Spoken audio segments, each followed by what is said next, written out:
Welcome to Africa. Hindi ako makapaniwala guys na makarating ako dito sa Morocco, part ng Africa.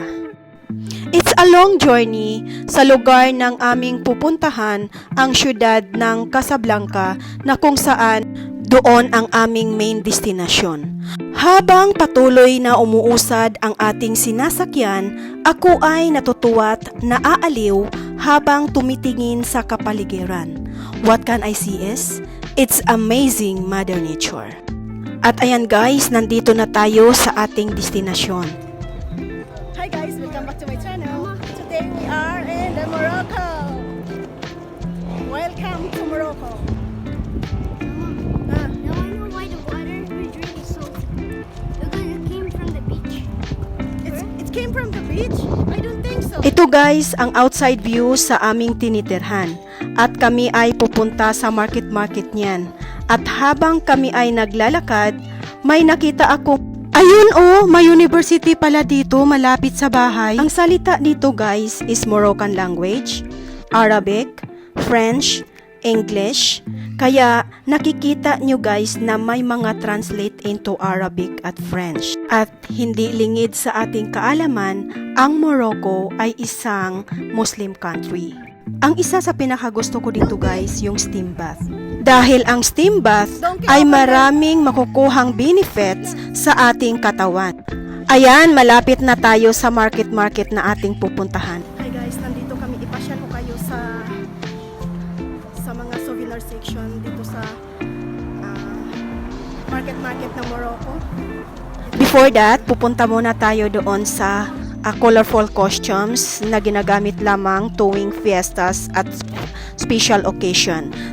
Ito na guys ang colorful costumes nila na nakadisplay dito sa kanilang shops. Tingnan nyo guys, napakaganda at ang estilo ay unique. Nakakaaliw tingnan.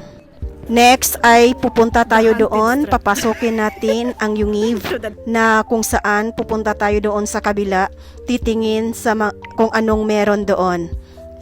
Pasok lang, tuloy-tuloy lang tayo papasok sa iskinitang ito at mamamangha kayo guys kung ano ang meron at nasa loob nitong street na ito, bloke.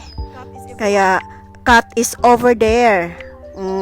Pero ayan, tuloy lang tayo. May nakikita tayong mga karatula na hindi natin alam basahin, basta French ang sulat. Si Khadija, ayan, karga-karga. Mahirap talaga guys, basta may kasamang mga bata. So, ayan, papasukin natin ang malaking entrance. Maraming tao dahil ngayon, weekends. Kaya maraming taong pumupunta dito. Ayun guys, kahit mga ibang lahi ay dumarayo dito dahil dito mo lang makikita ang mga produkto na gawa dito at makikita mo lang sa pelikula. Kaya ayun, punta na naman tayo doon sa kabilang bloke nila. So, tuloy-tuloy lang ang ating lakad para makita natin kung ano pang meron sa kabilang kanto at may nakita tayong Africa. Yan. So, dito tayo sa kabila. Mamimili na naman tayo ng mga pang ghost town na mga damit or na mga costumes. Ayan guys, mga mask, face mask. Ayan, dito mo lang yan. Mga leather shoes. Lahat ng hanap mo guys dito mabibili. Katulad ng mga shoes, leather shoes, mga colorful shoes, nandirito. Ayan, leather made talaga siya. So, doon tayo pupunta sa Bulubundukin kasi maganda ang dito, ang ambience at napakaganda ang view. Ang mga tao ay pumupunta talaga dito. So, ayan, magpa-picture tayo dito para sa ating souvenir. So, maganda kasi ang panahon ngayon, kaya maraming tao at hindi lang dahil weekends, talagang matao ang lugar dito. Kaya ayun, kita naman guys, dahil paminsan-minsan lang tayo makapunta dito sa lugar nila, kaya susulitin na natin ang ating bakasyon. Kaya ayan, lakad na naman tayo.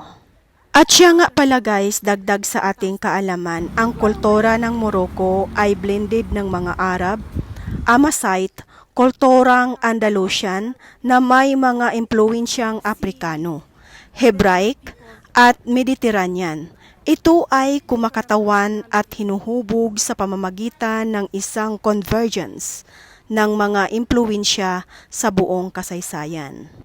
Kaya enjoy lang tayo guys habang nandirito tayo at i-enjoy na natin ang kanilang kultura. Above all, ito pala guys ang aming pinaka-outside view sa bahay. Ang bahay dito guys ay building or condominium type. Kung gusto namin lumabas magpahangin-hangin, dyan talaga sa highway, sa gilid. Thank you for watching!